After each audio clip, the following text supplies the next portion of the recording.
अस्सलाम वालेकुम की हाल है जी तुहाडा। अज हकीम साहब यूरिक एसिड ते कोलेस्ट्रॉल जिहड़ा ना ओहदा नुस्खा बना रहे सीगे।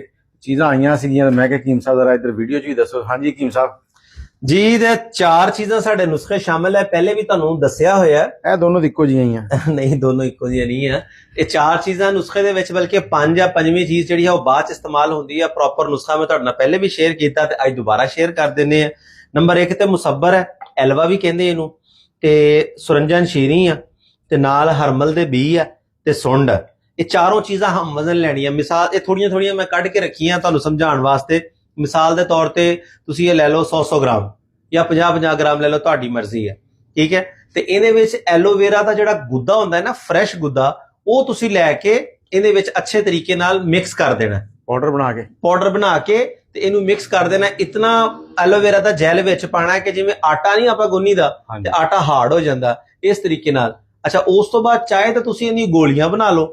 जे गोलियां नहीं बना सकते तो इहनूं किसी कपड़े ते फैला दिओ। ये 1-1.5 दिन दे विच ना बिल्कुल खुश्क हो जाएगा। छावे सुकाना। उस तो बाद इहनूं ग्राइंड कर लो ते इहदे कैप्सूल भर लो।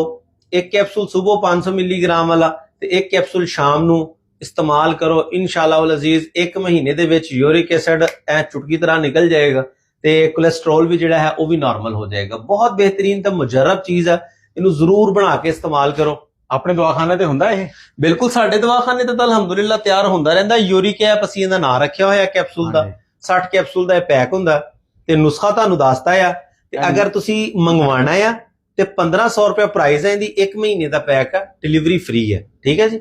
कीमत मैं इसलिए दस देना हुन्ना कि बाद च तुहानूं ये टेंशन ना होवे हकीम साहब ने इनबॉक्स बुला के पता नहीं की कहना है। लो जी, नंबर तुसीं वीडियो च वेख लिया लिखे हुए सामने, मैं 2-3 बारी विखाए आ, स्क्रीनशॉट ले लिया। बाकी नुस्खा हू बहू आ, कोई 19-20 भी फर्क नहीं है।